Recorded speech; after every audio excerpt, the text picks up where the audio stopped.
Shut up and sit down.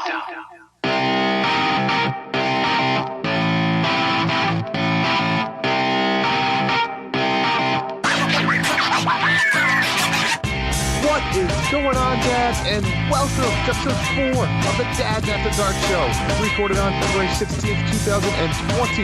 We are your hosts, Drew and John, and thank you for joining us tonight for some Nintendo and stimulation. John, what's going on tonight, buddy? How you been? Me and you, I feel like me and you have had a lot of each other lately in a lot of different ways, and I'm okay with that. We always do. Nintendo and stimulation. Right after Valentine's Day, I had a 2-day Valentine's Day stint. I wonder how many dads with the kids out there. You know, Valentine's Day is not the same as it was when you're first dating. And then you're kind of like, oh, it's romantic. You know, we're gonna go to a restaurant and have a good time, and then you have a few kids. Mm-hmm. And next thing you know, your cat janitor in line at Olive Garden to pick up your food to take it home. We've all been there. We've all been there. I mean, I was reffing a hockey game, John. I wasn't even home. I ended up coming home around 9:30. I think we watched a little MTV to set the mood. And then, after that, I'm going to leave it up to your imagination. But MTV to set the mood? What are you watching on MTV? MTV is like the new Spice Channel. I mean, they got some raunchy stuff. Remember back in the day when you used to put on the Spice Channel? It was all blurry, and every once in a while, a little teenage kid, and you're like, a booby. No. Yeah, I never did that, Drew. Well, the listeners out there know exactly what I'm talking about, John. So wait, were you watching like Teen Mom on MTV? Like, what were you watching on Valentine's Day? I forget what it was. Probably some reality show. Does set the mood? I don't know. So you're basically saying for Valentine's Day, you just went and reffed a hockey game. We ended up on Thursday, my kids were at school because Friday they were home from school. Mm-hmm. So Thursday I took off from work and we went to go see the new Star Wars. Well, not the new Star Wars movie, but the Star Wars newer. Yeah. And what'd you think? Thumbs up, thumbs down? It was okay. It was perfectly okay. Yeah. It wasn't great. There were some memorable moments, but I don't know. In 6 months, I might not even remember them.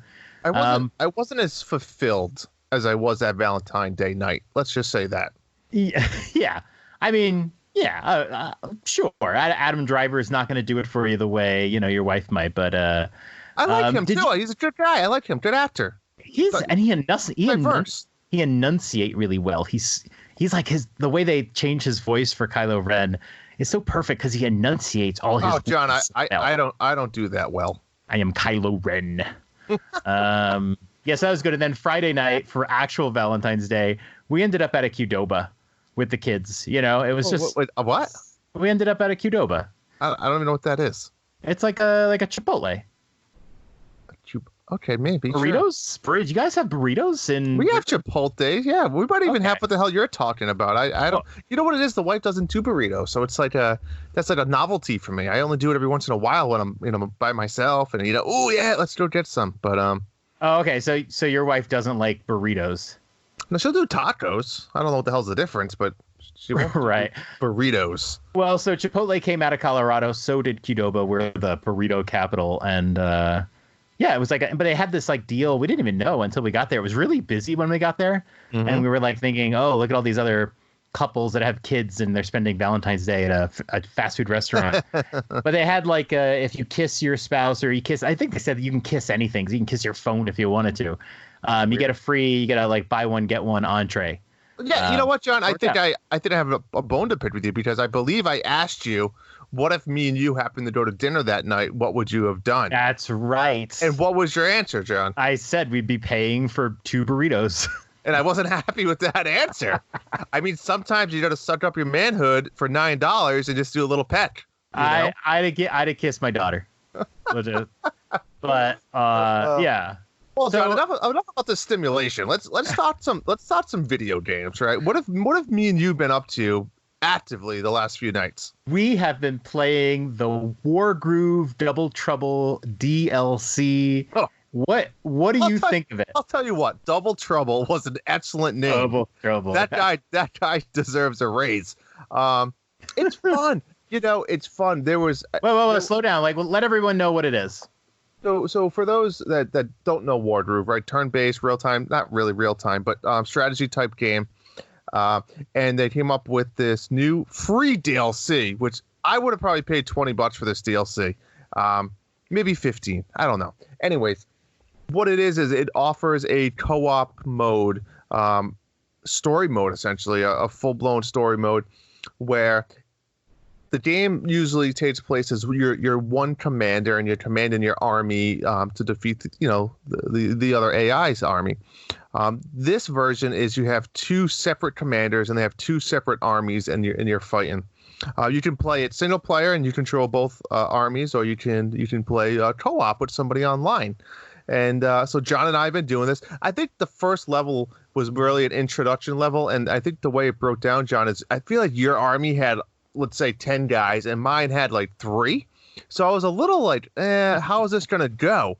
But every level after that, I think we both found that they're pretty even, and it's really cool to see the strategy where they kind of give one army, let's say, like ground units, and the other army might have like airborne units. So you really have to play to each other's strengths and weaknesses, and you kind of have to help each other out in certain ways. Yeah, definitely. Like all the levels so far have involved we've been doing the levels, and you get like graded on 1 to 3 stars. So even if you beat the level, you might not get all 3 stars. And I think on all of them we've kind of done 1 star. But not the last one. The last one, we did hit 3 by some miracle. That was, I don't know what the enemy was doing there, but really, yeah, this game is Advance Wars, except you have a commander. And, Advance Wars had commanders. So yeah, it's exactly like Advance Wars. And, it's been fun. And the cool part is that you can actually play the co-op mode by yourself if you want to. And it still has a lot of strategy because you still have to figure out how each of those squads can help each other. And that has become the core of all of the level strategy, where it's like, oh, okay, my navy will take care of their navy so that you can fly your bird in and that sort of stuff. But playing it online with, with like you and I playing, it's just been a blast. I think, like, and we do voice chat, and I'm really curious how much fun it would be if we played without voice chat. Now, that wouldn't be fun at all. No, you're right. It wouldn't be fun, but like, what if we played a level where we weren't allowed to talk about strategy while we played? We could react to the game, but we couldn't talk about like strategy. Because like when we play, you'll be like, you should move your boat over there, and I'm like, oh, you should attack this thing, and we're kind of like really agreeing on a strategy. And we're more setting up the turns. Like, all right, I'm gonna put my guys here, so in 2 turns from now, you can go, attack that tower. Right, but we both know what we're gonna do because we're deciding on it together. Correct. But like, what if I did strategy in hopes that you would like pick up on it and then like do something, but we couldn't actually communicate with each other what to do? I'm curious. We should record video of ourselves. So like when you make a move and I'm gonna be like, no, John, you idiot, what are you doing? Right, exactly.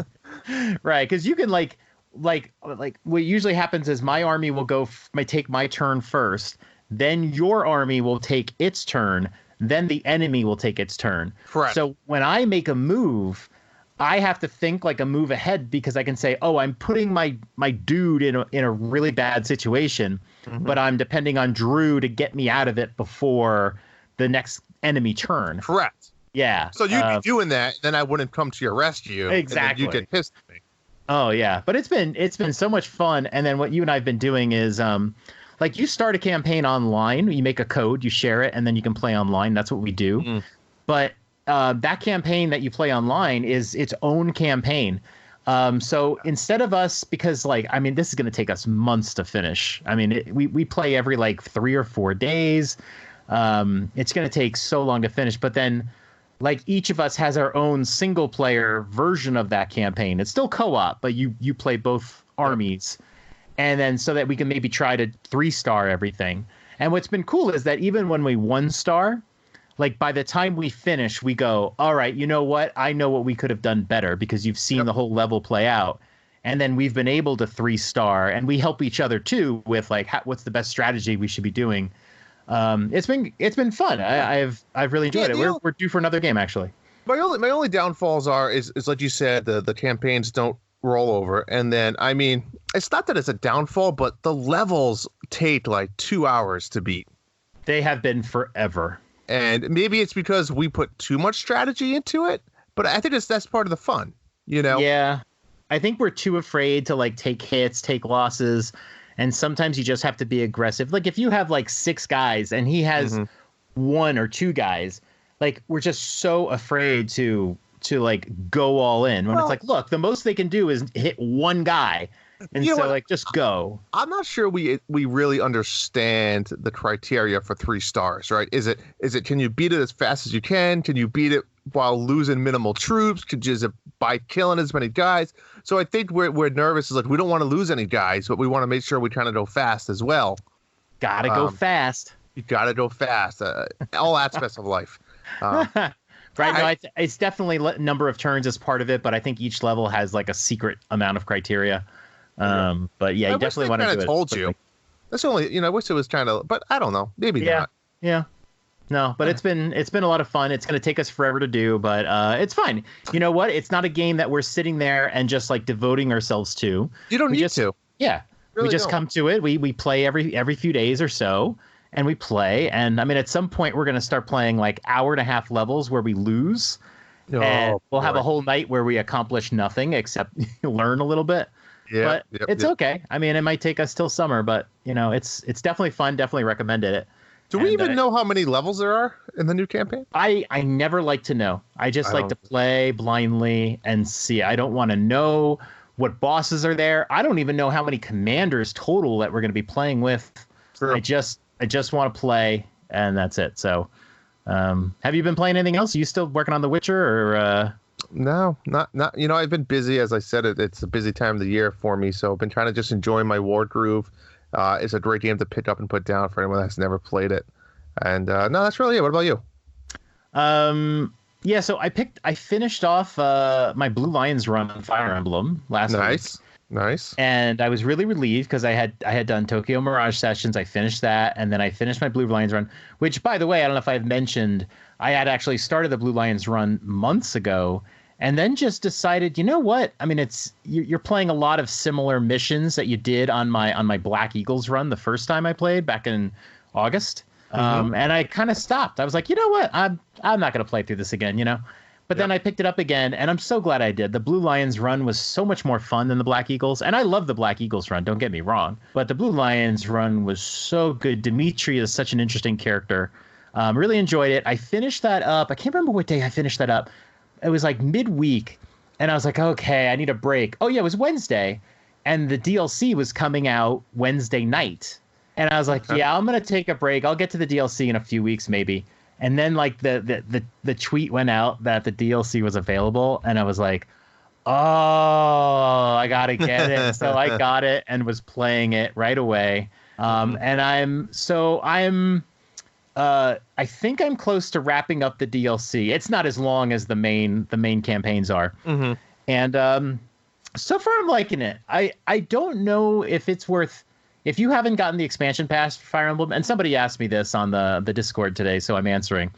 I don't know if it's worth $25 if you're only going to play this, because they had 3 other waves of DLC, but it was mostly just outfits. You can pet dogs now. Oh, sounds fun. Stuff like that. There's some new side quests during the main campaign, so I'm definitely going to play the Golden Deer campaign at some point, the last one. But if you just want to play this DLC, I would wait for a sale. I don't think it's worth $25 if you're just going to play this DLC. The one thing, I don't want to give away anything about length or anything. I never tell anybody the length. But neither do I, John. Neither do I. But I will say that there's no cutscenes. The cutscenes are all in-game rendered. There's none of the hand-drawn cutscenes that are in Fire Emblem Three Houses. And that sort of is like a downer. I really like when I play Fire Emblem, I love cutscenes. That's why I love Awakening. And it's why I didn't quite like Fates as much, because they split them up between all the games.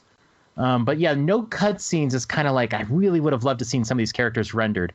But there's 4 new characters in the DLC, and all of them are really cool, especially the 2 female characters. So it is really good. If you already have the expansion, then go, yeah, definitely play it. But if you're on a fence about $25 or whatever, I would say wait for a sale, maybe down the road, and see. But it's been fun, and I'm getting close to wrapping it up. So yeah, it's pretty good, and it's hard. It is really, it is tough. I'll give it that. It's not easy at all. And even my friend, who is always just like wrecking in Fire Emblem, and he plays hard mode and all that, he's like, I don't even know how to get past like the level I'm on. He's so overwhelmed with it. So it's much harder than the regular game. Like to see that. Like to see that. Yes. I like to see that. But I think we're ready for our first topic. I think let's go to it. All right, let's head on over.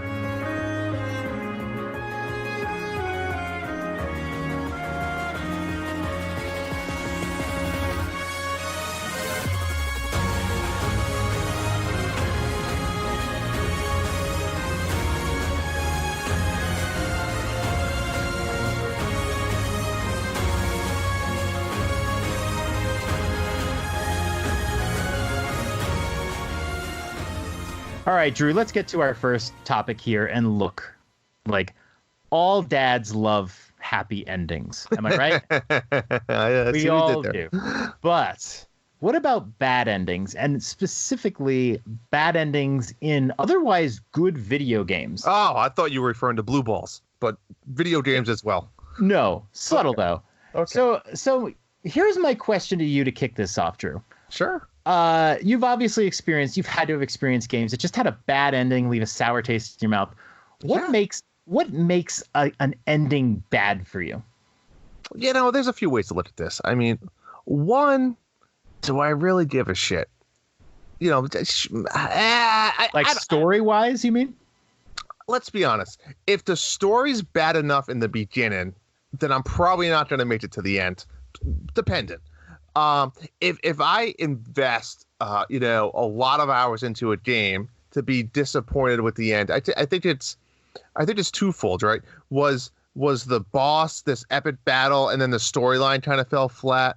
Was the end of the game, like the boss or the last level, the last dungeon, kind of fell flat? Right? There's different ways to look at it from that point of view, but yeah, from a story point of view, you invest a lot of time in video games.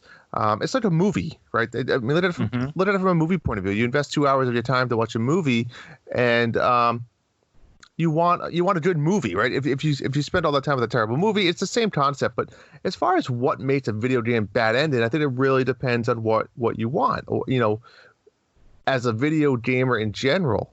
For me, I think it's the two things, right? If I'm playing a game for the story, then yeah, I want conclusion. I want heartfelt. I want to feel good about it. Like, cool, that was a cool story that I'm going to remember, and I'm happy with the ending. So if I'm not getting that fulfillment in the story, that's a bad ending. Now, right. If it's more of an action platformer type game, something along those lines, I want an epic boss battle, or a memorable last level or dungeon, or something in that field. So if I'm not getting that, and it's just like maybe the repeat from the previous bosses with a different skin, or if it's just kind of a, you get those ones that are kind of, that just kind of extending the life of the battle to make it feel longer. Those are bad endings as well. So for me, it's really the two types, depending on the type of game I'm playing. I know that's pretty generic. That's probably what everybody might say, but let me tell you one thing for me is what I can't stand is when the ending is vague, when you don't know when the ending is. Maybe either the story is not clear enough that you don't even know what it is you're shooting for, and you're just going through the motions and waiting for the game to tell you. Mm-hmm. But like, I'll tell you one game. Let me start off with one game here. Sure. Ni no Kuni. So I played Ni no Kuni on the PS3. This is like I don't even know what that is. Ni no Kuni is the game, and actually they just got a Switch port. It's done by Level 5 Games, and they actually partnered with Studio Ghibli. I mean, I know you're familiar with Studio Ghibli, and they actually did a lot of the cutscene animations. I assume they did all the cutscene animations. The game is beautiful. It's an RPG. It's got a great story, and they just recently ported a remastered version over to the Switch and the other consoles. There is a sequel already. I think it's on PS4. I don't know if it's on Xbox. It's not on the Switch. But it was a great game, and like my wife loves like cute characters. Mm-hmm. And we played this back in the day when she didn't play. Like she didn't really play a lot of these games on her own. I would play, and then she would watch. So Ni no Kuni was a game that she's just like, oh yeah, I want to watch it. It's Studio Ghibli. This is great. And the game was great. It had a couple of issues, but the ending is just the prototypical ending I cannot stand. When you don't know when you're even fighting the final boss. I want to know when I play RPGs. I'm one of those players that saves up all your best items. Your elixirs, the items that refill your health and your magic. You never use those during the game. Correct. And you blow your load on the final boss. Yep. But if you use those items and then it's not the final boss, that is really grating. What? That it's twofold, John, because I've played games that you do the same thing. You're saving your elixirs, you're saving your resurrection potions, and then all of a sudden you get to the final boss and you don't even need them. Yeah, I know. So there's that even midst where you're like, oh my God, I've been saving all this stuff the entire time. Or you get to the point where like, hey, remember that boss like 20 hours ago? That guy was harder than this guy. Right. You totally could have like saved yourself an hour of dying 5 times. Correct. But you can't know. But Ni no Kuni has, and I don't want to spoil the ending. You fast forward about 15 seconds if you don't want to have a little spoiler here. But in the name of the game is like Wrath of the White Witch. So at the end of the game, you're fighting the White Witch, and you beat her, and you think the game's over. But no, it's not over. There's more game sequencing going on. It goes on for hours, and then the final boss is this like orb planet thing, which has no personality, and you don't even know why you're fighting it, and it's super powerful, and it just really kind of like, by the end of the game, I just wanted it over, which sucked because I really enjoyed the game, but you just want it over, and that was that was a bad ending for me. Look at Jesse's been talking about Dragon Quest, and me and you have both played Dragon Quest, right? And I think me and you both played it on different levels, and Jesse too, but you didn't even the way he describes it. He's continuously describing it as like Act 1, 2, and 3. And Act 2, you finally beat this boss, and that's kind of what I did. And I'm like, great, I'm done, and I never looked back. Where you and Jesse went to a different approach, and you guys played like another 30 hours of the game. Oh yeah, the credits. I think Jesse said on the podcast this week that they should never have rolled the credits, and I kind of agree. Like they roll the credits, but man, there's a whole storyline that goes after it, and it's not even like extra stuff. It's like core story to the game. So I think they just didn't want to roll the credits 90 hours in. But that's misleading, right? Because like I said, I invested 100 hours almost into that game. I think I invested more like 75, but I didn't play after credits because I wanted to play a new game. Like I think Luigi's Mansion came out, and I wanted to play that. Right. So it's like, do I want to put another 25 hours in, or do I? And I think at that point you already beat it, so you told me like, hey, there's more to do, and I'm just like, well, I want to move on. Yeah, and you can always come back to it, maybe. But so you're basically saying the false ending, or no, the preemptive ending. What would you call it? Premature ending. It's a little premature, premature ending. I think they do roll the credits way too soon. And like a game like Mario Odyssey is a game like that's similar to that. Like people who tell me all the time, they go, "Oh yeah, I beat."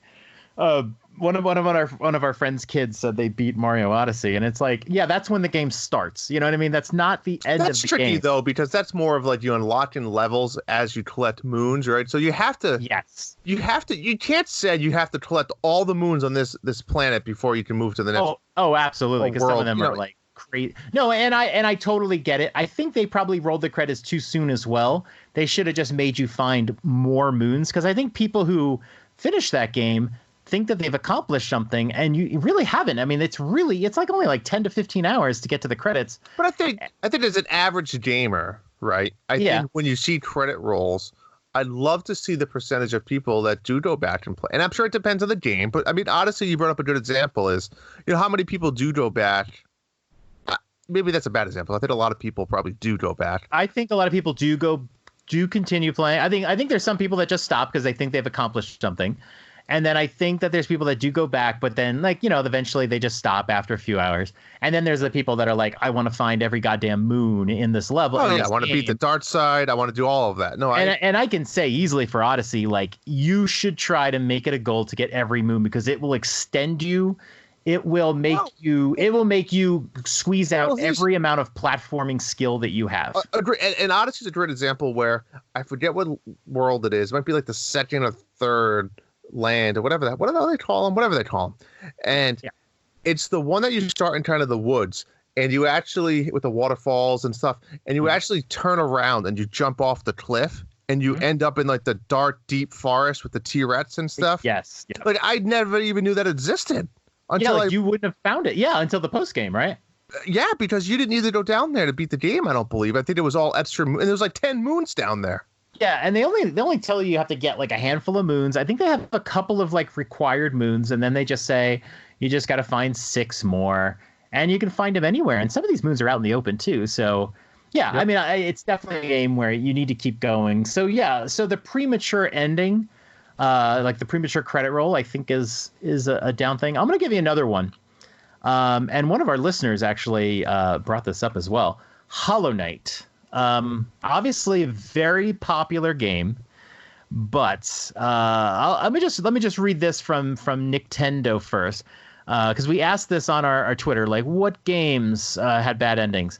And he said, Hollow Knight, I was looking for some kind of wrap-up to make sense of the story being told by the environment, and instead it was a vague ending. And he's absolutely right. When you play Hollow Knight, you play the whole game really not knowing what the fuck is going on, right? It's just, It's the weirdest story. You don't know what's going on. You don't even know who you are, and you're kind of hoping it's one of those games where when you get to the end, you're going to get some revealing information, and you're going to have one of those moments, like those, just like, and then you go, that game was amazing. But it didn't happen. You get to the end, you beat the guy. I don't want to say who or how. And then it's like they just have this like 5-second cutscene, and then the credits are rolling, and you're like even more confused. Like, what the fuck? And when I played, I played like 20, 30 hours, and I played 15 hours and had to quit the first time I tried. Yeah. My wife was like 100 hours in. She had some problems. That game is that long? No, it is definitely not. But she had she found a lot of the bosses very difficult. The game is like really hard. The boss fights are really hard. They really should have had an easier mode, a casual mode. Okay. And then she was trying to find everything, and she got lost. But she just loved playing it. It didn't frustrate her. So I feel like she went 100 hours in because she just loved playing the game. So as hard as it was, it never stopped her. Where I think most people at her like gaming skill level would have quit, and she didn't quit. She played all the way through. It just took her really long amount of time. But yeah, it just had a really disappointing ending, and it didn't make you want to replay it to like see other scenes. It just had that ending where like, I'm still freaking confused, and I had to go look up a Wikipedia to try to see what the plot of this game was. I didn't know what anything meant the whole time, so it kind of sucked. So I want to move to the next one. I want to quote Kat Jan, another listener who wrote in, because I have a similar situation here. We talked about the different type of boss battles at the end. Right? So he wrote, Kat Jan, thanks to you for writing in. First of all, he says, okay, hear me out. I am as big as a Zelda fan as the next guy, and I enjoyed most of Skyward Sword. But the final battle against the imprisoned was absolute bullshit. How many times have I tried? I gave up, watched the end of it on YouTube. Fuck that guy. I'm going to be completely transparent here. Same exact thing happened for me. So, Kat Jenner, I could not agree more. That guy, for whatever reason, was a pain in the ass. Is that the guy with the spikes? No, it's like, the big brown turd. Yeah, he's kind of like spiky. I think you have to hit him on the head. You fight him a few times. I barely remember. I played it so long ago. But you fight him multiple times in the game, right? Yeah, but that last time, no joke. But that's my point. It's like it was a stupid. But I agree. Same thing happened to me. And then the other one here I want to mention too is on the Zelda turb, right? So Bobby Nintendo Guru writes in and says, he says, I mean, I come from an era of just credits strolling up after you beat a game, and that was the ending. I would say though, Breath of the Wild let me down in terms of endings. The whole game, I was building it to be one way, and then it ended, and I was like, that's it. So I kind of agree with Bobby where, don't get me wrong, Breath of the Wild is an amazing game visually and what they did to the Zelda series, but I kind of agree. And you know what, maybe the Zelda games aren't always the best stories if you really think back across all of them. And maybe that's not really what they've always are trying to get after.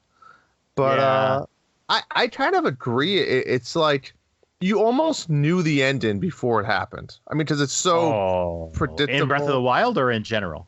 Breath of the Wild. No. I will say that there's some Zelda games that have really great endings. I can't remember if it was Wind Waker or Twilight Princess. Wind Waker has a good one. Where you plow the sword into Ganon's head, right? Is that the one that you're thinking of? I mean, well, Wind Waker has a great story wrap up. I mean, that has one of the better stories in all of them. Twilight has that visual cut. Right. Yes. The story in Wind Waker I thought was pretty fascinating. Oh, Wind Waker's so good.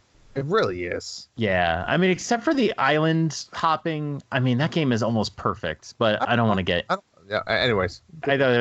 So I will say Breath of the Wild, Bobby, I totally agree with you there. The funny thing about Breath of the Wild is I remember beating the game and I was like, yeah. And then the story was kind of like, it's like Zelda's like, cool, that's awesome. She says a few things and then it's done. And you're like, wow, I just played this game for like 80 hours and that was it, you know?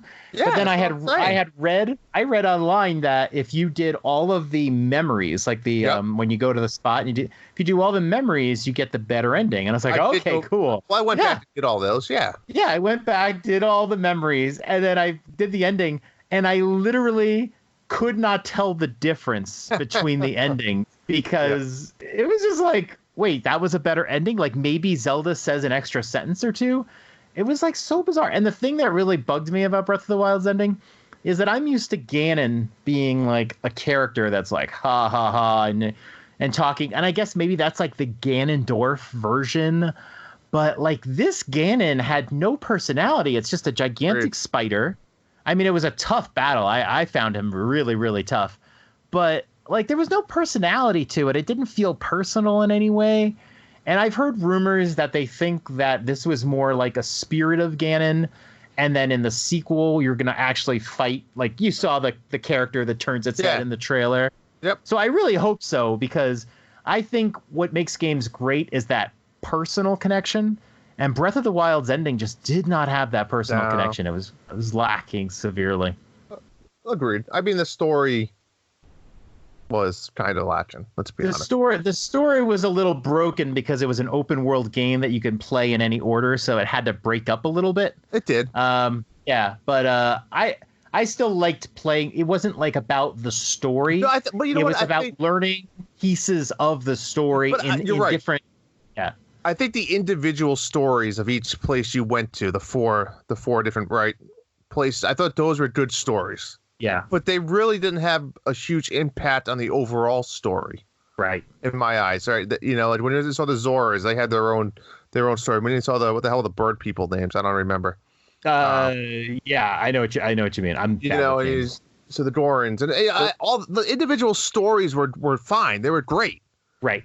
But they didn't really tie into the Ganon story or even the Hyrule story or anything like that. I think Nintendo didn't quite know how to, like you said, all those little sub-stories. Are the birds the Rito? I think the Rito. Oh, I think you're right. Yep. Yeah. But they didn't know how to you can go through any of these stories in any given order. So how do we do a sequential story in a game that's open world? And I know a lot of other open world games that are like that too. Like you see that in Red Dead Redemption, where you're kind of playing through all these different stories in different orders, and then the overlying story gets a little lost. I have a feeling they're going to perfect it though in Breath of the Wild too. I think they're going to look at what happened, what went wrong, the ending, and they're going to fix it. I'm looking forward to that. I have one other game. I I have one other game that I just want to get to real quick, and this is one from from Monthly Mayhem. One More Jump. So, well, you beat that game? It's well, no, and that's the problem. So this is the impossible barrier ending, That's where true. I mean, and I think I won that particular Mayhem that we did. I played. Rub it in, John. Rub it in a little bit. I'm gonna rub it in. I mean, I played a ton of hours on this like cheap $1 indie game, but I beat all the levels. I got all the 3 crystals in almost all the levels. I got to the second to the last level in the whole game, and I could not beat it. And it wasn't because it was so hard. It was because they changed the mechanics on you. They put these so One More Jump, you have to do, it's like an auto runner with gravity and all, and you have to do these jumps. But in the second to last level, they put these walls right by the jumps. So you have to do your jump with this very precise timing. So when you play the whole game, you tend to have to wait until the very end to do your jumps and all that. In this game, you got to do them a little bit earlier because you got to get around the walls. And I'm telling you, man, it totally screws you up because you've played the whole game this way. It's like if they made the last level of Mario Odyssey and just changed all the jump mechanics and everything about it. Yeah. And it drove me crazy. So I have actually never beaten One More Jump. I really would like to someday. But they just changed the whole game at the very end. And that drove me crazy. So I'm gonna throw out there the impossible ending. Because if you play a whole game, and I put in, 15, 20 hours to that game, and I never even got the satisfaction of seeing the ending or even just the credits roll, I feel like, wow, I really dedicated myself to your game, and that's what you did to me? So fuck off. So that's our 4 categories. We want to hear from you guys, right? So we got the straight up bad ending, right? Right. We have the premature ending. Premature, the impossible ending, right? And then the happy ending. I guess you could say that. I know that's kind of the opposite of the bad ending, but the last one I'll add is the when the fuck is it ending? Yes. Is it ever like Dragon Quest 11? Yeah. Like, what is the end of this? Who is the final boss? When do I fight them? When can I use these items? Well, John, before we move into intermission and talk about some listener questions, I need to give you a little bit of breakdown of what games I think suck at endings. And I'm going to tell you, everybody now, these are spoiler alerts, but I don't think there's any games that are newer than the last 15 years. So we should be good. My first one is a game that you know all about because it was part of our old school tournaments. And I'm talking about Ghosts and Goblins on the NES. So this game is brutally difficult, right? Brutally. It's hard to beat using the rewind feature, right? When you beat the game, the entire game, it pretty much says it was a dream and you have to play the entire game again, and it's more difficult. So to truly beat the game, you have to beat it twice, and the second time is harder. Bullshit. That's just tradition. That's just bullshit. Tradition. It's bullshit, John. Get good, Drew. All right. Here's one for you. Bubble Bobble. Big fan. You ever play it? You got to the ending of this thing? Oh, yeah, it's 100 levels, NES. Oh. So the NES version, if you beat the game as one player, which let me tell you is super hard, super more difficult than the 2-player version. Mm-hmm. So if you beat the game as just one player, the girl that you're actually trying to rescue, she actually vanishes, and it leaves a caption on the screen that just reads, "Sad end. This is not the true ending. Try again. Try again with a friend." And you don't get the ending credits. You actually have to do it with 2 people to beat it. Right. Yeah. That's ridiculous because some people don't have 2 players to play. Don't have friends, they're playing on their own. They're an only child or something like that. They don't have friends. All right, that's one. One of my favorite games of all time, to be honest. Super Mario Sunshine. But the ending, what were they thinking? The first problem, Bowser and Bowser Jr. talk, and their voice acting is pretty poor. And it's almost just like you want to shake the TV and you're like, no, what are you doing? They don't talk. Right. And then Flood dies. He dies in your arm. Devastating. You use this guy the entire game. He's literally like last breath and dies. You know what's sad? You know what's sad is I played that game through like 1.5 times. I didn't even remember that was the end of the game. He dies. He dies in your arms. And then if you watch all the credits, I think the toads fits him up and give him back to you. But then he doesn't die. Well, he died. He was dead. He came back. He came back to life. It was bullshit. That's what it was. You're basically saying that you cried through the credits, Drew, and you're mad about that. It's a fun game. I enjoyed that. All right. That's one. NES classic again, Kid Icarus. So I kind of like the concept of this game where if you beat the game and you save Petunia, you kind of get, she kind of turns you into like a commander or this jet buff hero. Or you know, it's all based on how many points and stuff you get throughout the game. Now, the Japanese version, John, I didn't play this version, obviously, but I had to do some digging here.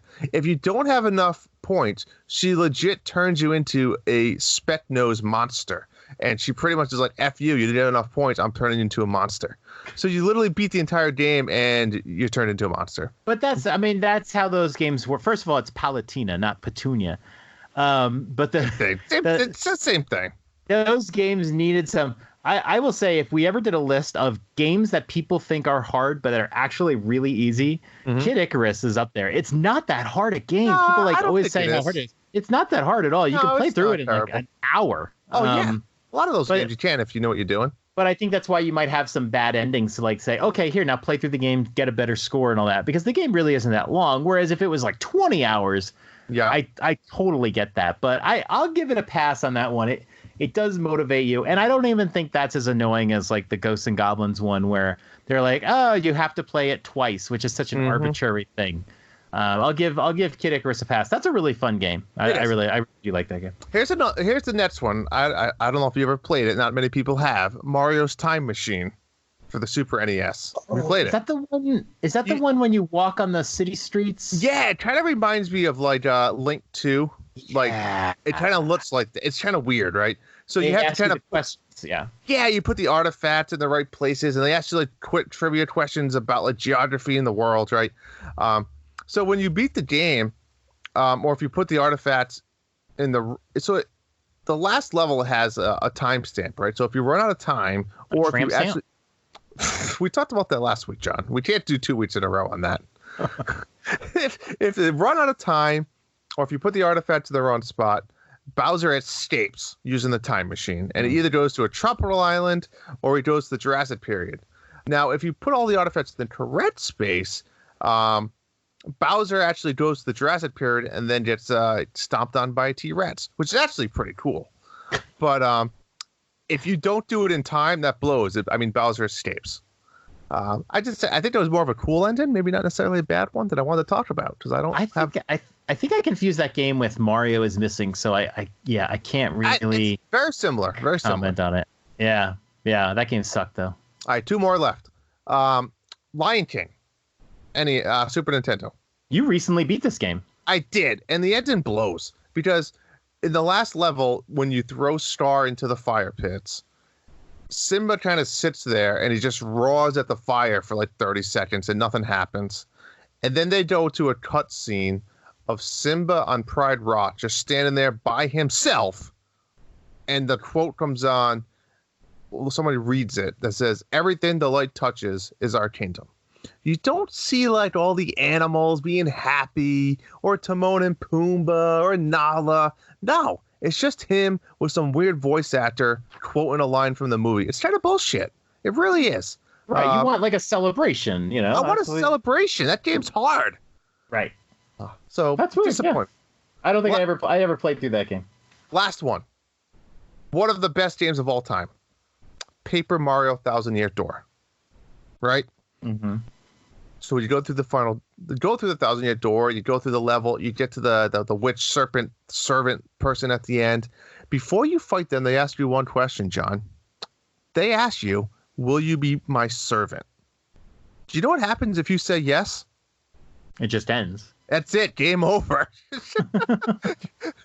I mean, it's kind of crazy to think about it. But that's cool because there's a lot of games today where during the dialogue, they ask you like these questions and you have a choice. But no matter what you choose, it just like changes like the next sentence of response and then goes right back to a main line. So that's cool that it's like, oh, okay, well, like, you know, we're taking this shit seriously. Like you said you wanted to join me. We're done now. Like, what did you expect to happen? I mean, I don't know, but yeah, you can always you just don't save the game and you continue on. Just that's awesome. That's an awesome ending, Drew. That's an awesome ending. So those are my games. Some fun, some I just wanted to talk about, to be honest. But yeah, those are my games. All right. Well, let's take a look at some questions that we've gotten from our listeners over the last couple weeks, and see if we can kind of help solve their problems. What do you say? I think we can help. I do. Let's do it. Boy toy named Troy used to live in Detroit. Big dope dealing money, he was getting some coins. Was in shootouts with the law, but he lived in a palace. Bought me Alexander McQueen, he was keeping me stylish. Now that's real, real, real. Gun in my purse, bitch, I came dressed to kill. Who wanna go first? I had him pushing daffodils. I'm high as hell, I only took a half a pill. I'm on some dumb shit. By the way. All right, let's take a look at some of these listener questions here.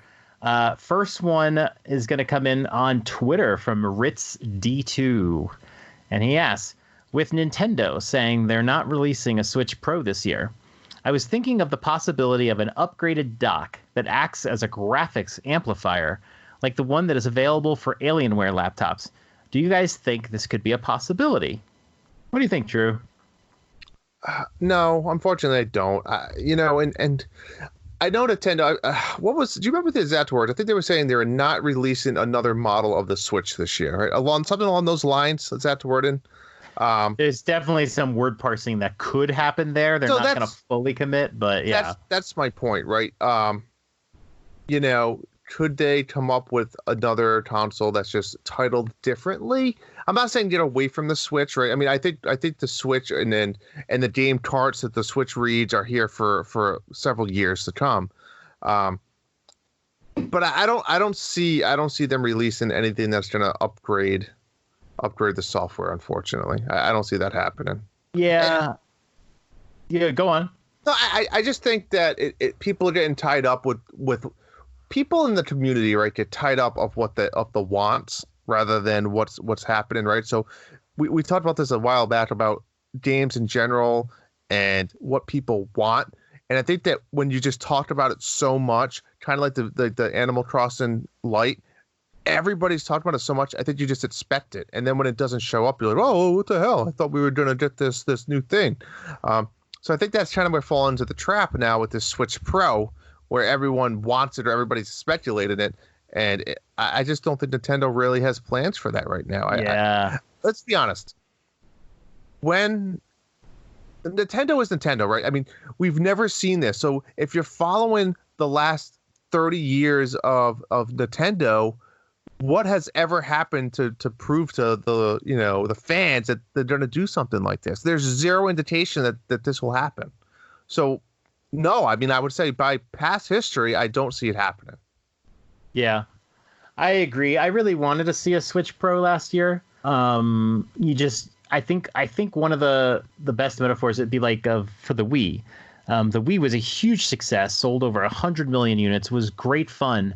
And then even as the Wii, the last couple of years of the Wii, the games just didn't have an impact. The graphics really started to look long in the tooth. Yep. And that's when I ended up buying my PS3 because it was just like, I just wasn't getting anything. It was really, and you don't want to see a system sort of grind to a halt and die. But from that perspective, it really is when the consoles come out. The reason why we haven't seen a Switch Pro yet is because the Switch is selling really well. There's no reason for Nintendo to put out a new Switch. There's a certain level of excitement that comes from a release of a new piece of hardware. So there's two reasons why you're not seeing it right now. The first reason is the Switch is still selling really well. Right now, every week, the Switch is selling 1,000 systems. Okay, and that is 6 times more than the Xbox One and double what the PS4 is selling. Right, that's every week. Mm-hmm. And when we had Black Friday and when we had the holidays, the Switch was destroying the other consoles. So it's still selling. There's no reason for Nintendo to iterate on hardware. But I think and the other reason why you're not going to see it this year, at what point this year would Nintendo put out a new Switch knowing that just months from then it would become just immediately evaporated? I mean, just destroyed by the new Xbox's new PS systems, right? Yeah, so now you're really, I agree. Now you're 1 or 2 cycles behind still, right? So even though you just released a brand new hardware that you're expecting to last 4 to 5 years, you're still 2 cycles now almost behind. So, and I agree with that. I just don't think that's Nintendo's model. I don't think that's the way they approach things. They never have. To be honest, as sad as it hurts me to say it, I don't think they ever will. It's not what they're going after. They're a different market. It's quite genius. I mean, they own this market share. Why go into a market share and try to start from scratch? Because that's what they're doing, right? Yeah. If they enter the market share of this 1080 and all these 4K, you have to start from the ground up to start stealing essentially the fans or the consumers of the PS4 and Xbox. It's or PS5, right? I mean, that's what you have to do. So right. Yeah, I agree. I think, you don't want to put out like an iteration of the hardware just to have the PS5 look way better and the Series X. And we know those consoles are not only going to look better than the Switch, they're going to look better than whatever the next Switch is. Agreed. But doing it right before they come out is gonna make it that it's gonna be an announcement that goes away very quickly. And even like 6 months after those systems come out, when people are still not used to the graphic level, they're going to look at a Switch Pro and go, well, what is this? This still is not even as good as a PlayStation. I think the next iteration of hardware is going to have to come at least a year after those consoles come out. And even then, it'll only come out if Switch sales have really dragged.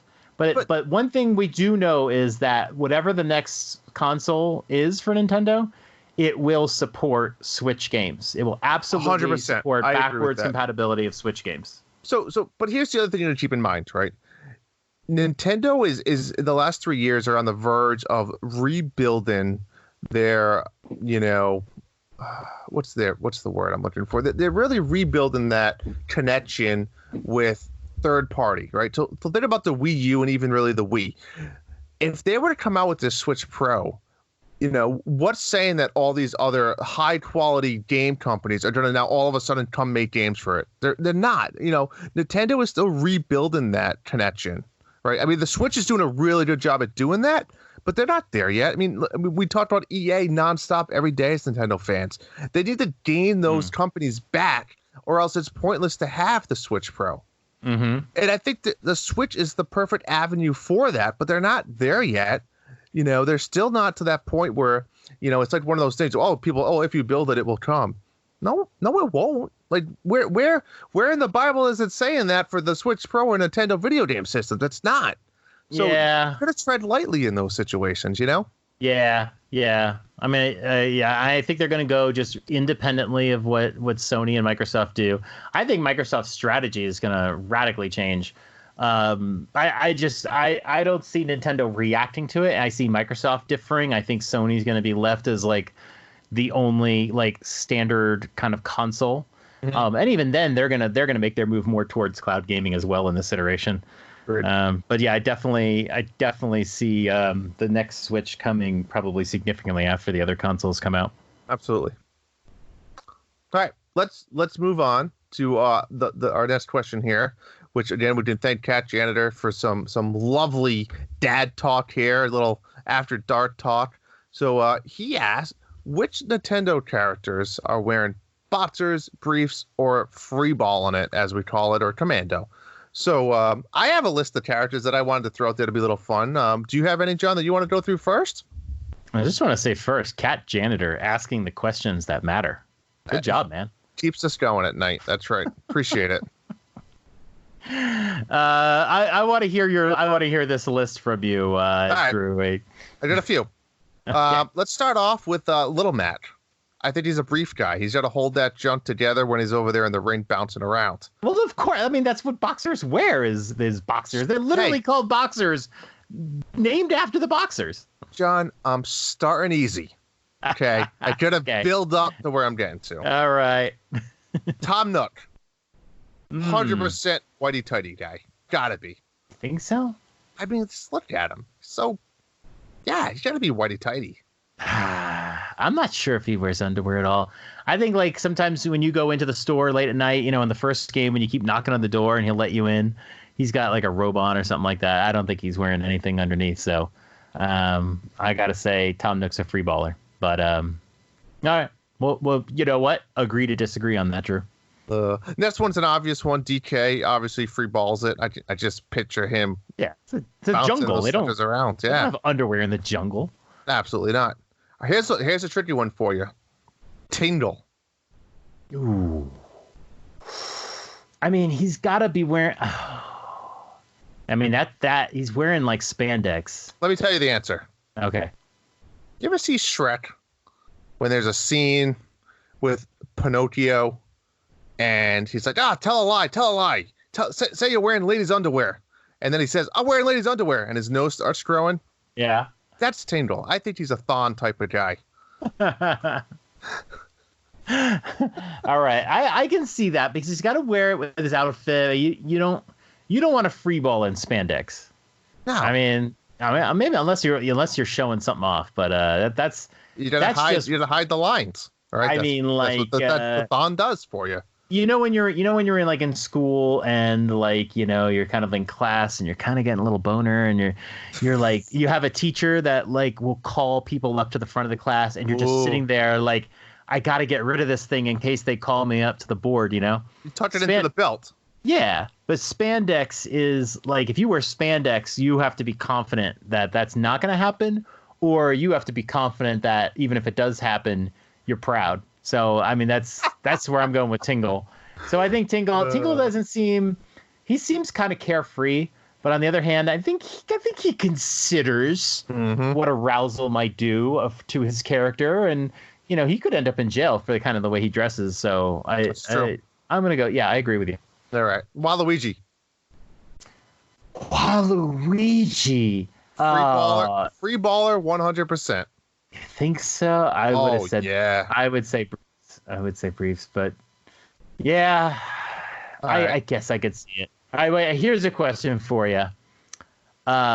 Mario and Luigi together? Just each one. What do you think? A little circle jerk action? Is that what you're saying, John?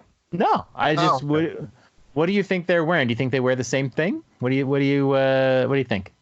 No, I think Mario's more of like a boxer brief guy, where Luigi would be like whitey-tighty, a little more traditional. I had it opposite. Really? I see Mario as a briefs guy. He's very clean cut. He's wearing the briefs. Mario. That's what I'm saying. Luigi's a little more relaxed. He's wearing the boxers. He's like the dumb, like how like women tidy. He's like women like dumb. Yeah, but women like dumb guys. Like women like guys that are just a little dumber. They're little like bra. the nerd sitting at the computer, drinking his Red Bull and his boxer shorts and a t-shirt. Right. If you have it a little too much together, you're kind of the Mario type. But if you're just a little bit like, I'm scared of all the ghosts, I don't know what's going on, I'm the second fiddle, you're the Luigi type, Like the flannel boxer shorts that aren't even comfortable. Yeah. Yeah, I can see that. You're right. And I will add one more thing. Princess Peach, definitely free balling. Right? Oh, under that dress? Yeah, 100%. Oh, but she loves kind of showing that dress off. There's nothing underneath. And then like Rosalina, I think she's like a Thon 100%. Yes, yeah. What about Samus? I think I should see her in like those like boy short type ones. Oh, I'm just thinking like the long johns type. Like I would say boxers. I don't know how hot it is in the suit. I'm thinking like the boy shorts, the little ass cheeks hanging out on the bottom there. Not her style. No, because it's gonna rub on the suit. I don't know. Yeah, It's, but you know what? She's that kind of like little sexy that, and like she kind of knows it. She knows she's sexy. She knows she's badass. Like if that suit comes off, she wants to show it. I mean, we've seen the Zero suit Samus. Is that all she's wearing? I guess I think that would be all she's wearing, right? Is that the definition of Zero suit? Well, yeah. I mean, like the Zero suit, she's not wearing her exoskeleton, if you will. Like, so she's, I think that's like she's just wearing this bodysuit, and that's nothing under the Zero, is what I don't think saying. there's anything under the Zero. There is no negative. Well, I mean, I think we can't thank Kat Jenner again, for this entertainment question. I mean, keep them coming. We'll answer these all day. There's no question that we won't answer. Let's put it that way. I think if the listeners are out there, if you have any particular characters you think you'd like to know what they're wearing, just let us know specifically, and we'll anytime you want to know, just let us know. We'll let you know what they're wearing. We got the ins. Like, give us Kirby. What is Kirby wearing? Kirby's freeballing. Okay, that's it. You got it. You're done. Nothing fits him. Yeah, it'd go up over his mouth. his mouth would be in the pee hole.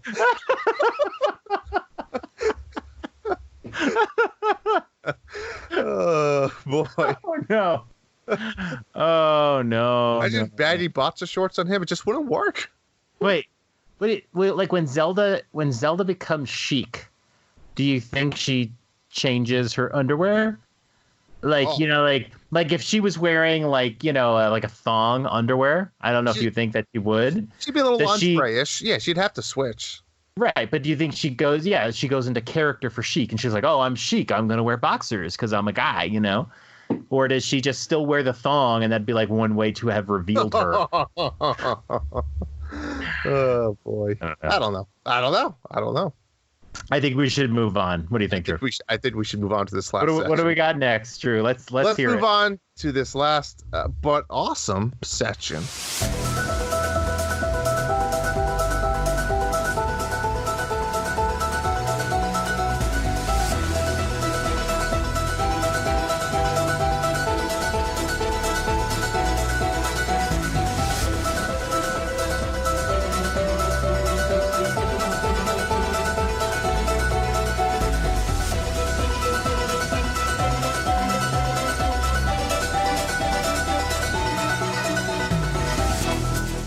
All right. Another topic that was recommended by our amazing listeners. Third Stronus Mole actually wrote into us with a question, topic / idea. So I thought, what better way to bring that into this discussion and talk a little bit about it. So I guess let's read what Mole said first. That way we can kind of give him the full credit, and then we can kind of go with it, right? So he said, here's a topic for your consideration. I did a rant about is immersion. Immersive gaming, immersion video gaming as a whole. And he says, why should I care? Is this just an industry buzzword? Can't games just be fun without being immersive? I come to see devs describing their games with words like immersive and cinematic as a red flag that I won't like that game. So it's a great it's a great idea. It's a great topic. It's really up to that video gamer and what they think. And I agree with them in a way that I'm tired of seeing the devs kind of call it out that way. It's like making a movie and saying, oh yeah, I made an awesome movie. You can't try to describe your own things like that. You think you got to let that up to the fans kind of do that. But before we get into the conversation, John, I think I want to kind of define what is an immersive video game, right? Because, I think that will help. Better yet, what is immersion as a whole for the video game industry? So I break it down into kind of 3 categories. I think the first category is you have the VR and AR, where players, use physical contact to experience the game, right? So whether it's, again, virtual reality, augmented reality, anything like that. Like Ready Player One. Exactly. Right? Yeah. Yep. The next one is where it creates spatial presence or illusionary environment when the user starts to feel like they are part of the experience in such a way that you feel you are physically inside the game, or you feel that you are part of the game. And then the last one is people who experience immersion tend to only consider choices that make sense in the contents of an imaginary world. So decisions made as a character affect the storyline of the game. Kind of like we just talked about, really simple, it's Paper Mario. You get asked a question and you actually have the choice to decide what your character does. Right. So to recap, it's VR, AR, physical contact. Right. The next one is just the game is so developed that it feels like you're part of it. Maybe it's the world, maybe it's the story, maybe it's voice acting. And then the last one is where the game physically gives the player the ability to make choices that impact the game. So that's what I consider immersion as a whole. Am I missing anything, John? Anything else that you think you could add a category to or a fourth option? No, and I would say that last one where you making choices as a character is really kind of what Mole is hitting at, where a game like The Witcher 3 comes out and they try to sell you that it's so immersive and you're in this whole world, and it's just you in the game, and it does get a little. Those games tend to get a little deep. And you have to answer the questions correctly if you want to get in bed with Triss Merigold. I will say that. Exactly. Right. You are making those decisions in game, and that is your immersion. The sad part into Triss. But the sad part about that is you can make the wrong decisions and not see her naked. That's the reality. That is which would be terrible. Devastating. Yeah. All right. So let's talk about it. Like, a couple things I just threw out there, right? So what is too far of immersion, right? I talked a little bit a while ago about The Witcher, how every single time you talk to a merchant, cutscene pops up and they're voice acting, right? So I get the need that voice acting is big and it makes things unique and it makes you feel like you are part of the game. But at what point is the voice acting even too far? What's your take on that? Would you like seeing it? Do you want it everywhere, or at certain points it's like get to the point? Yeah, I feel like games, like you're talking about, when you cut away from a scene, it's kind of a jarring kind of thing. So you're playing the game, you see your character in third person view, and you go to talk to somebody, and the next thing you know, this person's like giant face is on the screen and they're mouthing words. And a lot of times they don't mouth them correctly, or the animation doesn't look right. And it does kind of pull you a little bit out of the game. But all of the changes in viewpoint will kind of disrupt that immersion where you're not lost in a game. I think you could be lost in any game, no matter how crude. You can get lost in Pitfall on Atari because you're just so focused in on what you're trying to do and so focused on that platforming. True. But like at no point when you play Pitfall does the view just completely change to like this first person 3D mode. And I feel like that might pull you out.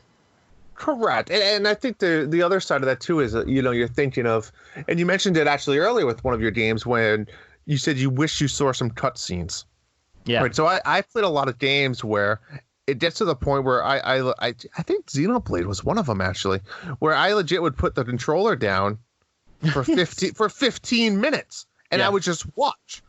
So at that point, is it like, are you okay with that? Are you now getting immersed into the storyline and it's like you're watching a movie along with playing it? Because I'll tell you what, Xenoblade Chronicles X, they did that a lot if I remember correctly, and for some reason I was okay with it. But now that I'm playing The Witcher, and I love The Witcher, but it's too much. Like I've skipped several cutscenes because it's just like it's too much. Right. So is it really based on the story and what you like, or what's your take on cutscenes in general? Because we're seeing it more and more, right? And I think that the developers are putting obviously a lot more money, time, hours, all of this into them. But what's that happy medium? What is it? I think everybody sees it differently. I like a cutscene like in every chapter of a game. I like when you play a game like Fire Emblem. Like the cadence of a game like Three Houses is you play through a whole like calendar month, and then at the end of that month there's some sort of battle, and then at the end of that battle you basically they finish up with some storyline, and that's it. And a lot of the time they do a cutscene at the end of that month, And I really love that because all of your gameplay, all of your battling, all of your talking to characters, all of your purchases and your classes and all that jazz. And then it's like, okay, now advance the story with a cutscene and give me an exciting reason to continue to the next chapter. But they don't always have the animated cutscenes. They have like the in-game rendered cutscenes. Yep. And I'm telling you, like, the more you see those, you're like, oh, I really want to see that hand-drawn art that they had earlier in the game, you know? And as I'm doing the DLC, it's kind of pulling me out of the game a little bit because I'm going, man, they didn't do any of it. The company that put together the hand-drawn stuff, because I'm sure it was done by some other company, just wasn't available, or they just decided to save some money and not do it. And it's just not there. And at one point, I thought a cutscene was going to happen today, and it was just like a static picture that was drawn. Yep. But it was not an animation. It was just one picture. And that, like, right there told me, no cutscenes. Like, this is not happening. And that did pull me out a little bit. But for you, you're saying, I'm getting too many cutscenes. Well, and I think it really depends on the game and how long they are. Well, it's to the point, right? You know, even if it's a 100-hour game, and I mean, time is valuable to all of us. You know, a lot of us are dads out here listening. But if I have time to sit down to play for 2 hours, like, I don't want to be doing an hour to an hour and a half of cutscenes because that's where I happen to be in the storyline. Right. You know, so it's like I want to play I'm playing a video game. I get it. I like certain things, but I also want to go hack and slash. I want to kill some baddies. I want to play a video game. I want to run around. I want to explore. And the cutscenes are cool. They're movie. The graphics are amazing. Yeah. But no, it's just, you know, it's sometimes it's too much. You know, it is. I know exactly what I mean with Xenoblade 2. I used to I would do like a 20-minute elliptical workout like every day. Mm-hmm. And when I was in the middle of that game and a cutscene was about to start, I would like stop my Switch and then go downstairs and do my workout. I'd put my Switch on the elliptical. Yeah. And there were times when I could get through an entire workout just watching a cutscene play. Yep. And I agree with you. Like, the thing that makes Xenoblade immersive, quote unquote immersive, is just fighting, you know, enemies, leveling up, getting items, agreed. You know, doing the side quests and all that. It's not just sitting there and watching cutscenes. I'll tell you what, cutscenes in my eyes are almost the opposite of immersive. And I'll tell you a quick story is that my wife used to laugh at me. I might have been Xenoblade. I really may have been. I had a lot of late nights playing the game, so I loved it. I would legit fall asleep during cutscenes because I'm not even pushing a button for 10 minutes. Right. You know, if it's late at night and you're tired, I fell asleep certain times. Yeah. But to your point, and you know what's funny too? The cutscenes that, you know, are really long when your Switch like dims while you're watching it because it's gone on so long. Exactly. Hey, you still there? But to your point with like the character quests and stuff, so let me ask this question. Do you think an RPG automatically gets titled for an immersive game? I mean, no. I agree with you. I don't think it is either. If the gameplay grips you, you will become immersed in the game. There's nothing you can like do. There's nobody that can say, hey, put in the immersion in the game, right? Nobody knows what that is. There's just something about certain games that will immerse you. I'll tell you a game that immerses you without any of that is like Contra on the NES.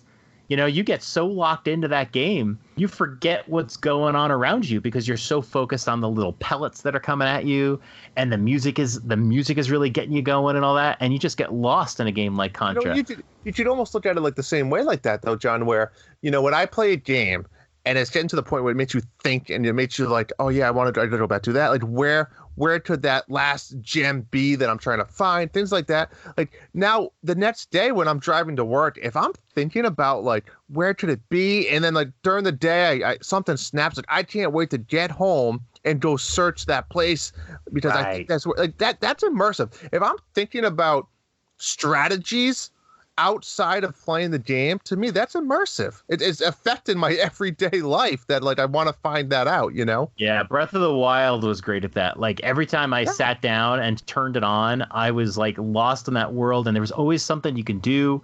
And like you said, you're thinking like, okay, I want to go I saw a shrine, I had to save it, I'm going to get into that shrine, figure that shrine out, and then I'm going to go over to this village and finish that side quest.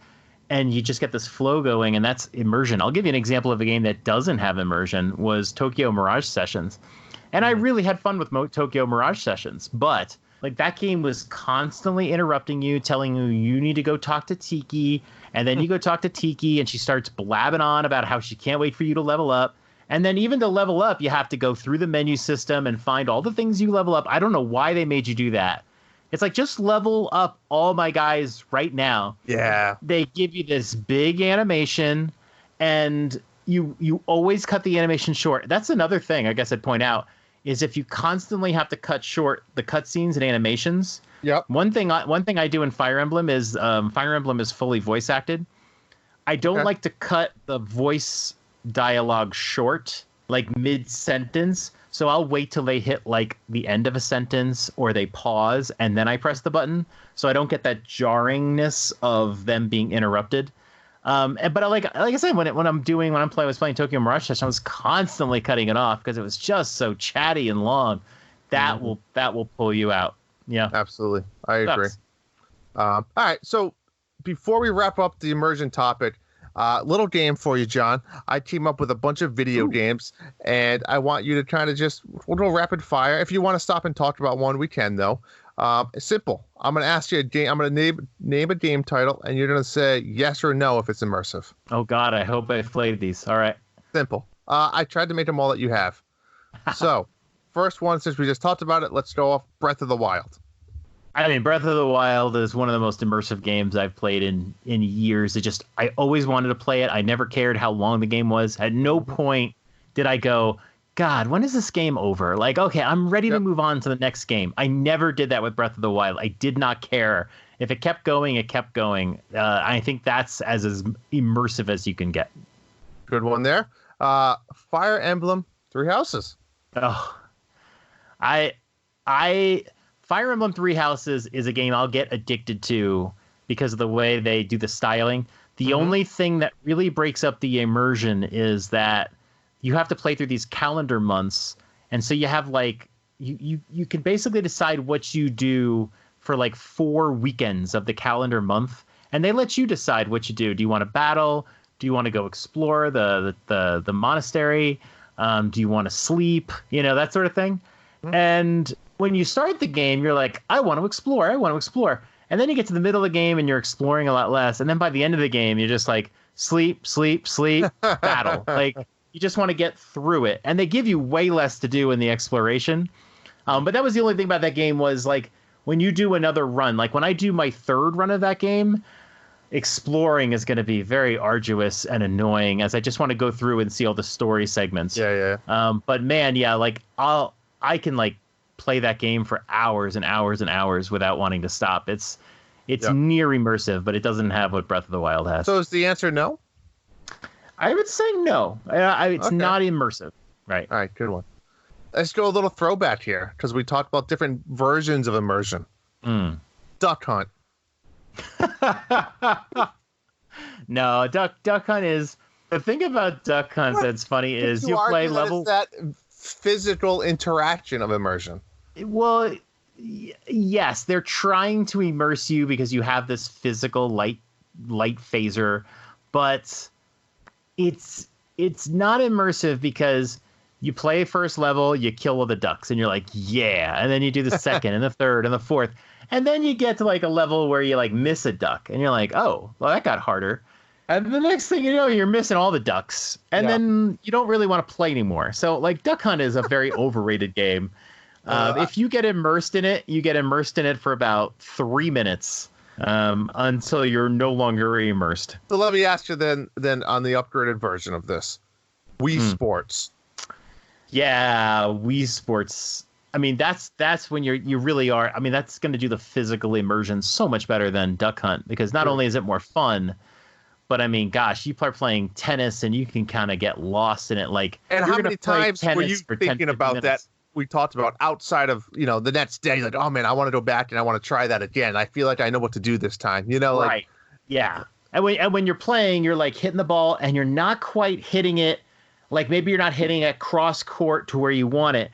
And you start thinking about like, how do I get it so I can hit it back across the court? and then you're kind of sitting there and you're kind of like swinging your arms slowly, like trying to like get that motion, and you're realizing that you're like, it's like you're really playing tennis. You're like, I gotta pull my shoulder in, to really get that shot off, and you're not thinking about it as a video game. You're thinking about it as a physical action, and definitely immersive motion control stuff. Yep. Really, yeah, definitely, yeah. Your second wife, Bayonetta.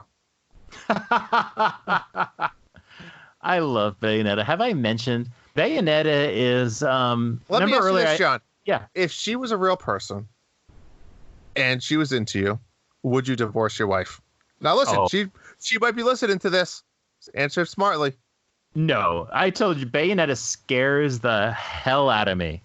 Like, no, she's very intimidating. The great thing about my wife is, if you were in a strip club and you could have a lap dance from her, how much would you trying to get me separated? What's going on? Oh boy. Bayonetta is a scary character. She's not like with you and Pyra, right? It's a different thing. Like, Bayonetta is scary. She's domineering. It's called protection, security. Yeah, but no way. Like, Bayonetta is not devoted to anybody. Even if she got married, she'd probably be like, I don't give a shit, Yeah, but John, she'd be the one sleeping on the side of the bed closest to the door. I wouldn't have to be that guy anymore.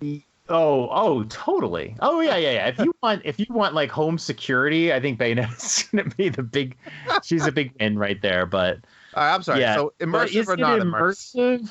So the thing that's great about all the Platinum games, really, but like Bayonetta is always the shining example, is the battle system. And basically, when you're fighting, it's all about combos, right? You got a set of buttons there, like kick and punch and block, and that's really it. But if you do kick, punch, punch, you'll do like a super move, and you have to kind of know all these combos. You don't have to know the combos, but you get lost in that, and you're like, while you're fighting, you're trying to be like, I got to do this, and then I got to do the big punch at the top, and then I'm going to kind of give them a cheap little kick on the bottom there and block. And so it can get you in. I mean, when I play Bayonetta 2, you are into it, and if somebody interrupts you, you're going to be pretty annoyed. So I would say Bayonetta 2 definitely has that immersion. It's also a really fun game, and it's not super difficult. But yeah, you just start fighting waves of enemies, and most of them you just destroy, and you just get in a rhythm, man. It's I'll give that one a vote for immersion. Alrighty. And it's so good. Skyrim.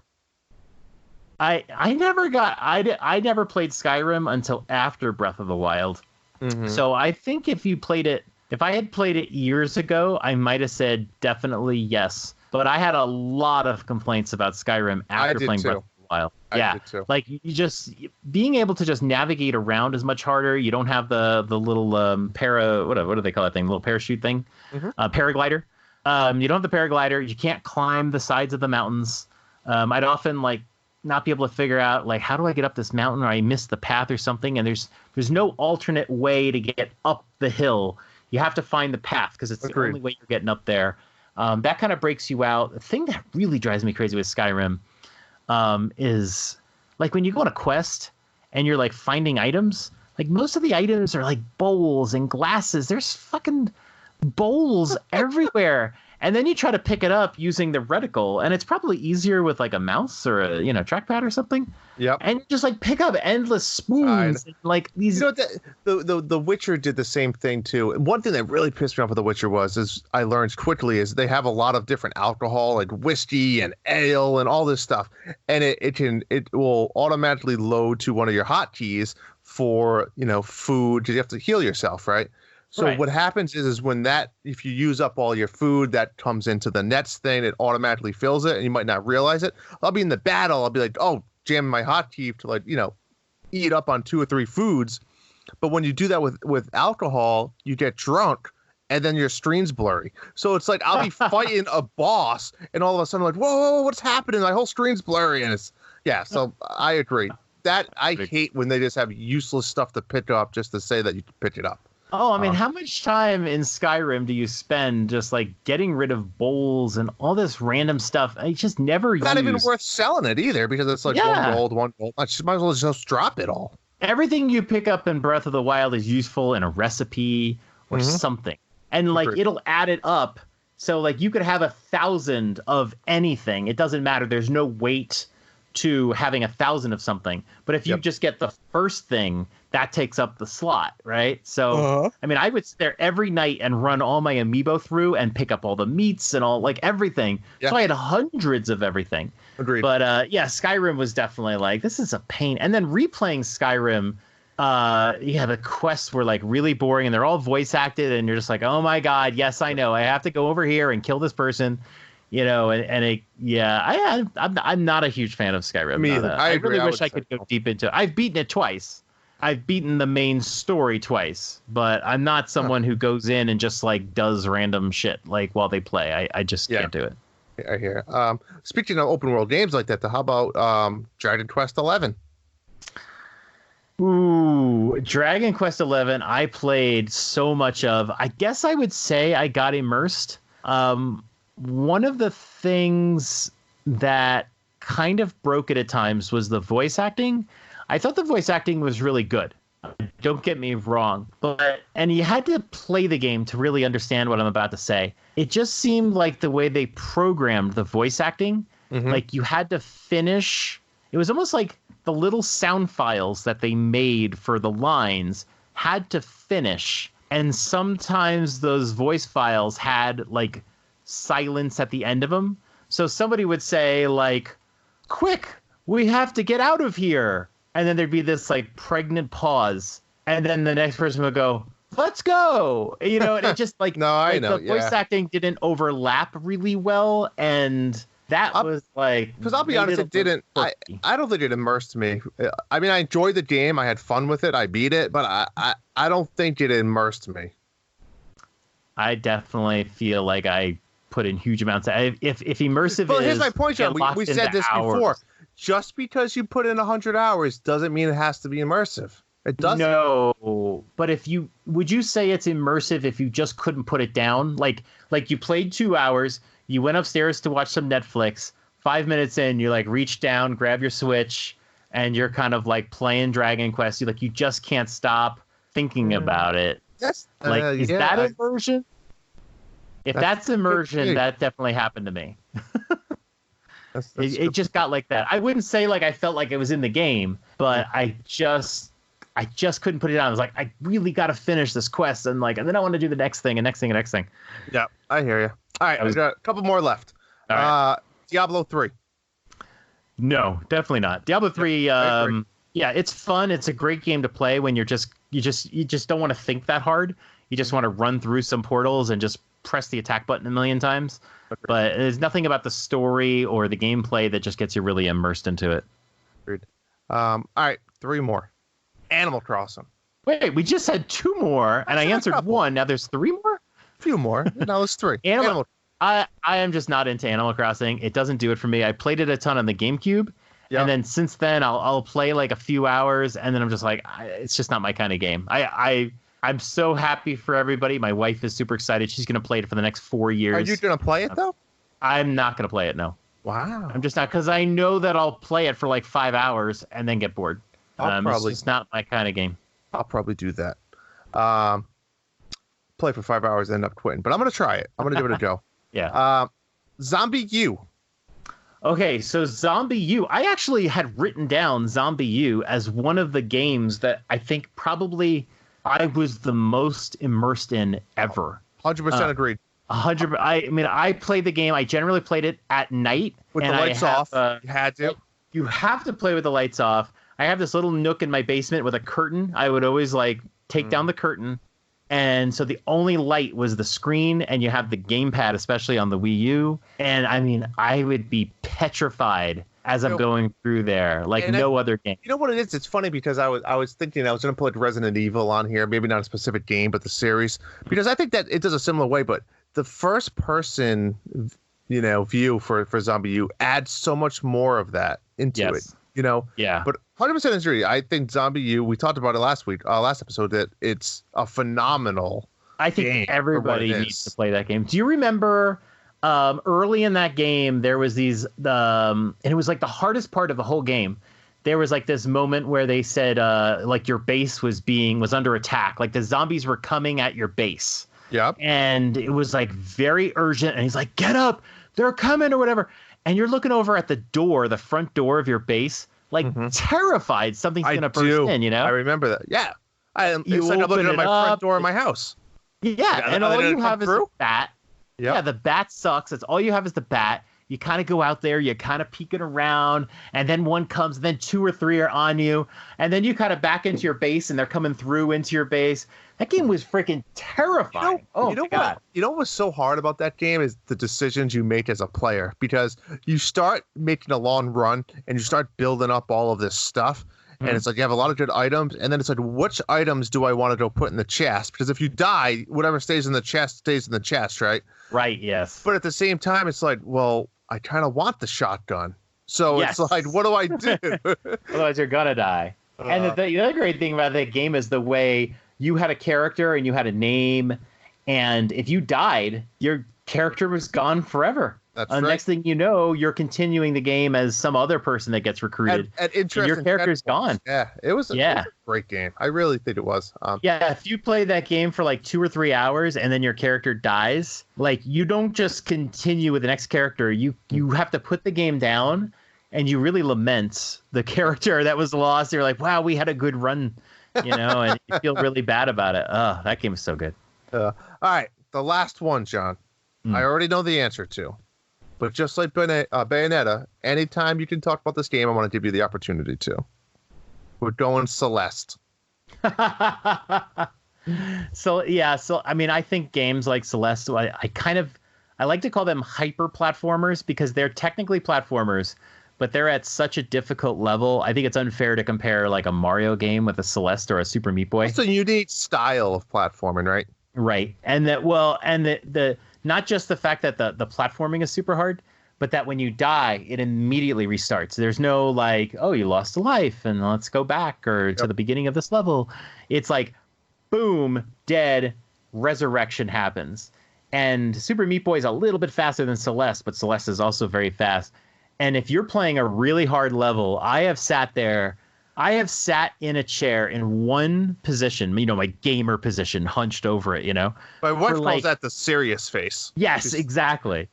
For 2 hours playing the same goddamn screen. Not even like a level, just the same screen. For 2 hours, dying 100, 200, 300, whatever it is times. Yeah. And then you finally beat it. And like as soon as you get to the goal, you're like, oh. And you look up and you're seeing the room for the first time because you're so intently focused on the screen. It's dark outside now. The wife already made dinner. Oh, yeah. Like game change happen in the house. And you could be dying over and over and over again. And someone's like, take a break. And you're like, no, because it's like it's ingrained in my muscle memory. And if I stop and then cook dinner, that's immersive. The beauty thing about this game is you know, the graphics aren't state of the art. There's no cutscenes. There's dialogue, but not a ton. But it's just the story in general. So this is a perfect example of a story-driven immersive game. But like you said, it's also the platforming portion of it is immersive as well because it's that muscle memory that you keep wanting to go back to. But yeah, I'll be honest. When I made this list, that was the first one on the list that I thought of. Yeah. That's a good one. That's a good call out. That's a really good call out. But that's my list. I mean, that was fun. I would love to hear from all the listeners as well on Twitter and whatnot. John, maybe you can post this tomorrow and tweet us out on what is your most immersive video game of all time. I'd love to see that. So let's try to get that trending. I'm learning this, John. But I mean that's all I have really for the immersive part. Anything else you have to say about it, or?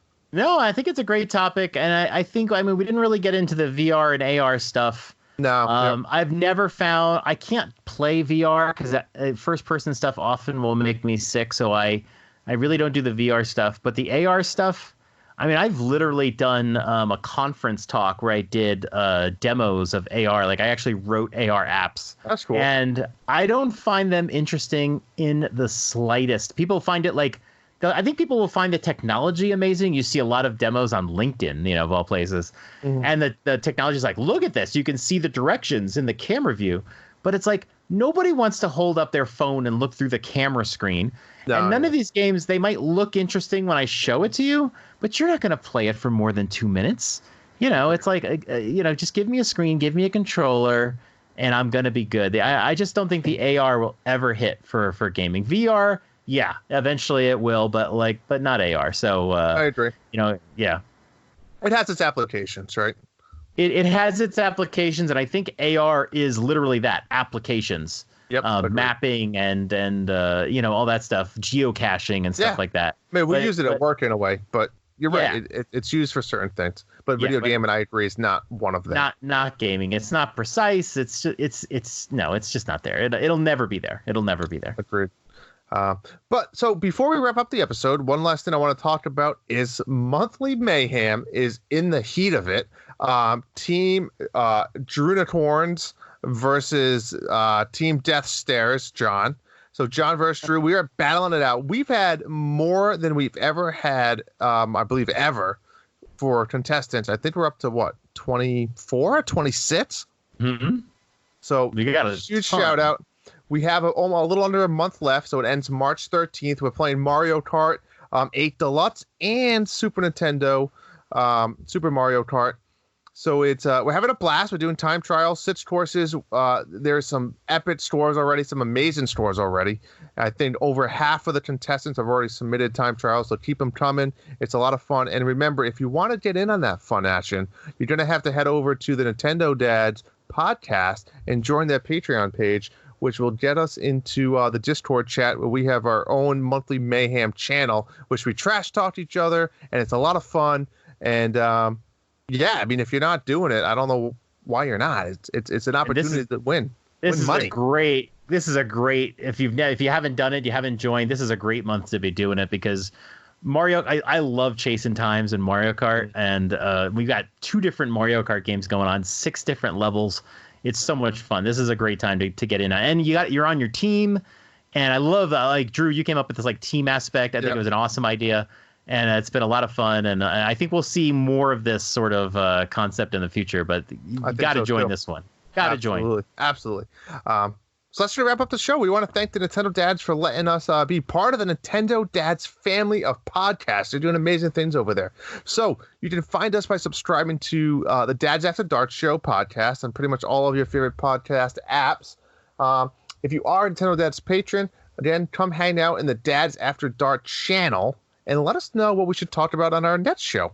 Follow us at Twitter at NDadsAfterDark. That's the letter N, Dads After Dark. Or send us a question by emailing us at, we have a new email address, thanks to Nintendo Dads. So email us at dadsafterdark@nintendodads.org.